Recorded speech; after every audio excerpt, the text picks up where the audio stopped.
pessoal, tudo bem? Estamos aqui para mais uma aula de física. Se vocês não assistiram as outras aulas ainda, deem uma olhada. Eu reviso alguns conceitos dos outros anos. E a última aula também eu falei sobre trabalho e energia, que vai ser bem útil assistir essa aula antes. Eu vou deixar o link linkado aqui em algum lugar e assistam essa aula antes de continuar para a aula de hoje. Bom, deixa eu me diminuir aqui. Voltei sem querer. Queria deixar aqui bonitinho. Ops, estou passando. A aula de hoje é sobre consumo de energia elétrica, por isso que a aula sobre trabalho e energia, que é a última aula que eu postei, vai ser importante de assistir. Então, depois que assistir aquela aula, assistam essa aula aqui, que nessa aula a gente vai falar sobre energia elétrica, o consumo de energia elétrica.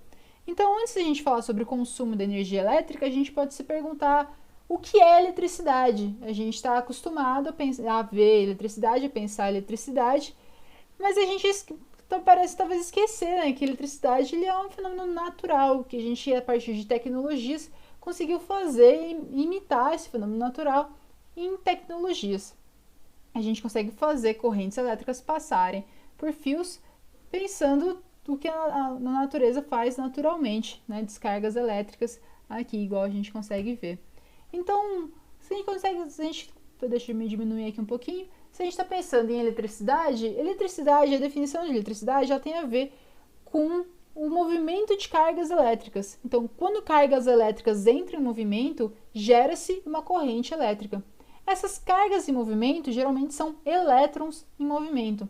Para a gente lembrar o que são elétrons, lembrando aqui, elétrons são partes de um átomo. O átomo é o que a gente chama da parte da matéria, quando a gente está pegando coisas que estão matéria, tudo que a gente consegue tocar, tudo que tem massa, que a gente consegue perceber aqui no nosso dia a dia, se a gente for quebrando, a gente vai chegar em átomos. Átomos são compostos por prótons, nêutrons e elétrons. No núcleo do átomo aqui a gente tem uma representação atômica, mais pra frente a gente vai ver também modelos atômicos, mas esse aqui é talvez o mais comum que a gente costuma conhecer, né? Que eu tenho um núcleo atômico formado por prótons e nêutrons, e aí eu tenho os elétrons orbitando esse núcleo atômico. E aí quando os elétrons, ou qualquer coisa que tenha carga, né, entra em movimento, é o que a gente chama de corrente elétrica. Lembrando as características das partículas que compõem um átomo, os elétrons possuem carga elétrica negativa, os prótons carga elétrica positiva e os nêutrons não possuem carga. Então, quando a gente está falando de corrente elétrica, tanto elétrons quanto prótons em movimento geram corrente elétrica. Só que como os prótons eles estão fechadinhos ali no núcleo atômico, é muito difícil tirar eles dali, os elétrons são mais fáceis de botar em movimento. É mais fácil tirar um elétron de um átomo e botar esse elétron em movimento. Então, são geralmente os elétrons em movimento que geram as correntes elétricas. Bom, quando essa carga elétrica entra em movimento e gera uma corrente elétrica, a gente consegue quantificar qual que é o valor dessa carga por uma unidade que a gente inventou, que se chama ampere, que é quantas cargas por segundo passa ali nesse fio condutor. Precisa ser um fio condutor que consiga permitir que os elétrons se movimentem.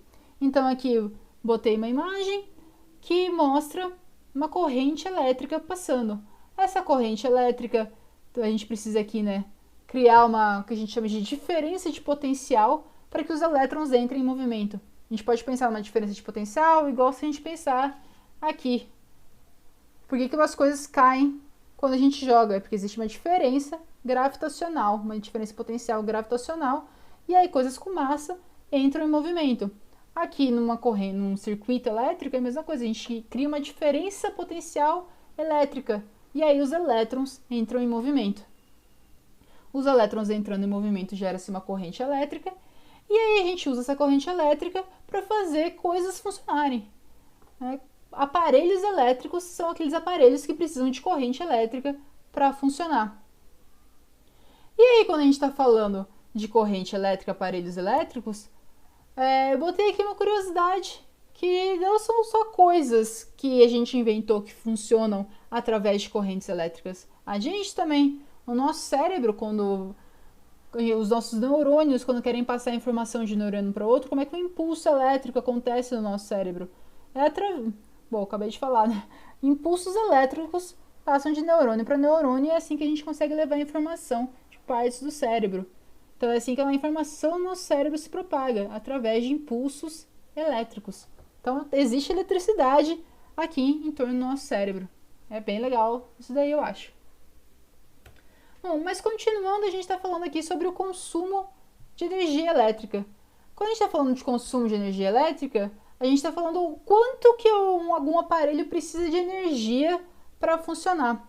E esse tanto de energia por tempo é o que a gente chama de potência.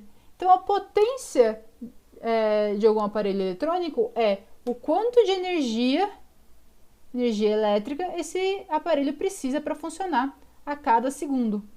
Lembrando, não sei se vocês viram a primeira aula, eu tentava deixar linkada por aqui em algum lugar. A gente sempre quantifica, a gente sempre padroniza as unidades que a gente está querendo dizer. Então, quando a gente está falando de energia, a nossa unidade de energia é joule. Quando a gente está falando de tempo, a nossa unidade de tempo é segundos. Então, por isso, todo mundo sempre fala da mesma coisa, né? Quando eu falo 1 segundo, todo mundo sabe o que eu quero dizer quando eu falo 1 segundo. A gente padroniza essas unidades, para não ter 1 milhão de unidades diferentes e a gente não conseguir se comunicar. Quando a gente padroniza unidades, a gente consegue se comunicar com qualquer pessoa que saiba que unidade eu estou falando. Então, a gente padroniza que unidade de energia é joule, unidade de tempo é segundo, e quando a gente divide joule por segundo, a gente tem a potência dada em watts. Então, aqui peguei um exemplo para a gente pensar nessas duas furadeiras. Você está aqui em dúvida qual dessas duas consome mais energia. Uma furadeira de 400 watts de potência ou uma furadeira de 550 watts de potência. Talvez, se você estiver um pouco mais familiarizado já com aparelhos elétricos, você sabe que a potência de alguma coisa mostra também o quão mais forte, talvez eu diria, um aparelho vai funcionar. Se você quiser pregar alguma coisa, precisa furar alguma coisa muito dura, é melhor pegar a furadeira com a maior potência. A gente está acostumado a entender potência como uma coisa melhor. Mas o que significa essa potência ser uma coisa melhor? Significa que como potência é o tanto de energia por tempo que alguma coisa consome. Se alguma coisa tem maior potência, é porque consome mais energia a cada segundo. E como a gente viu no último vídeo que eu postei, energia é o que precisa para algo acontecer. Sem energia, as coisas não acontecem. Então, se uma coisa consegue consumir mais energia, é porque ela consegue fazer alguma coisa mais. Ela consegue mais, a energia precisa para fazer, então ela faz mais essa alguma coisa. Então, ao mesmo tempo que a potência vai mostrar qual é melhor, ela também vai gastar mais energia. Quando a gente está falando de consumo de energia, aparelhos com maior potência são mais caros. Eles vão pesar mais na conta de luz no final do mês. Porque gastam mais energia no mesmo intervalo de tempo. Quanto maior a potência, maior o gasto de energia. Então eu trouxe aqui, botando aqui, né? Então o de 550 watts vai gastar mais energia. Então, para a gente pegar uns exemplos do nosso dia a dia, vamos pensar na nossa conta de energia.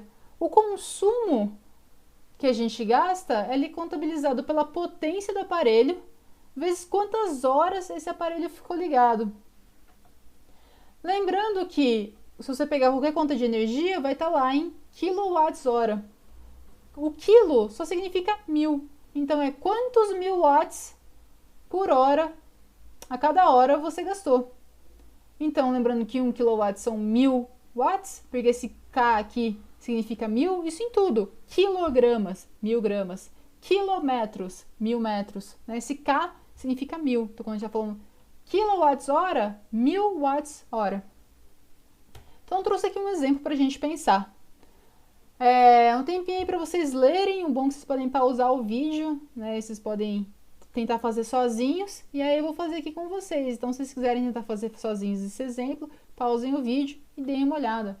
Se não, eu vou fazer aqui agora com vocês. Vamos ler o exemplo. Uma lâmpada incandescente de 60 watts permanece ligado 8 horas por dia. O consumo de energia elétrica dessa lâmpada ao final de 30 dias é igual a quanto? Então, eu quero saber. Por que eu quero saber isso? Porque a segunda pergunta é: sabendo que no estado de São Paulo o valor do quilowatt-hora é mais ou menos 85 centavos, né, 0,85 reais, 85 centavos, quanto se gastou com essa lâmpada no final de um mês? Então, se você deixar uma lâmpada de 60 watts ligados 8 horas por dia, quanto que você vai ter que pagar no final do mês, sabendo que o quilowatt-hora é de 85 centavos. Então, para isso, vamos resolver essa primeira pergunta aqui. Quero saber quantos quilowatts-hora essa lâmpada gastou, consumiu. Se ela ficou ligada 8 horas por dia, eu preciso saber, então, quantas horas no final de um mês ela ficou ligada. Então, em um mês, a lâmpada ficou ligada 8 horas. Se são 30 dias, ela ficou ligada 8 vezes 30, 240 horas. Como o consumo é dado por potência pela hora, a potência é 60, eu vou multiplicar 60 watts por tanto de horas, porque é quilowatt vezes hora. Então, é 60 vezes o tanto de hora, 14.400 watts-hora. Só que o consumo não é dado em watts-hora, é dado em quilowatts-hora. Então, quantos mil watts-hora ela consumiu? Como eu quero saber isso, eu vou dividir por 1000. Eu vou pegar esse resultado aqui e vou dividir por 1000. Se eu dividir 14.400 por 1000, é como se eu andasse 3 casas aqui. Eu ia parar em 14,4.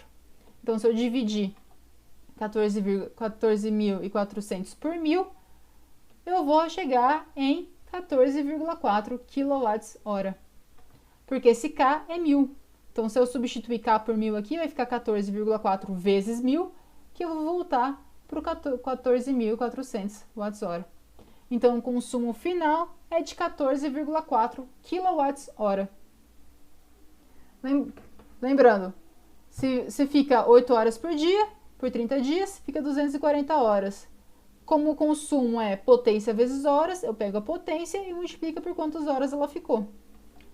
Sabendo que o quilowatt-hora em São Paulo é de 85 centavos, quanto que se gastou com essa lâmpada? Bom, se o consumo final dela foi de 14,4 kilowatts e cada kilowatt é 0,85 reais, então se 1 kilowatt é 0,85 reais, então 14,4 kilowatts é 14,4 vezes 0,85 reais.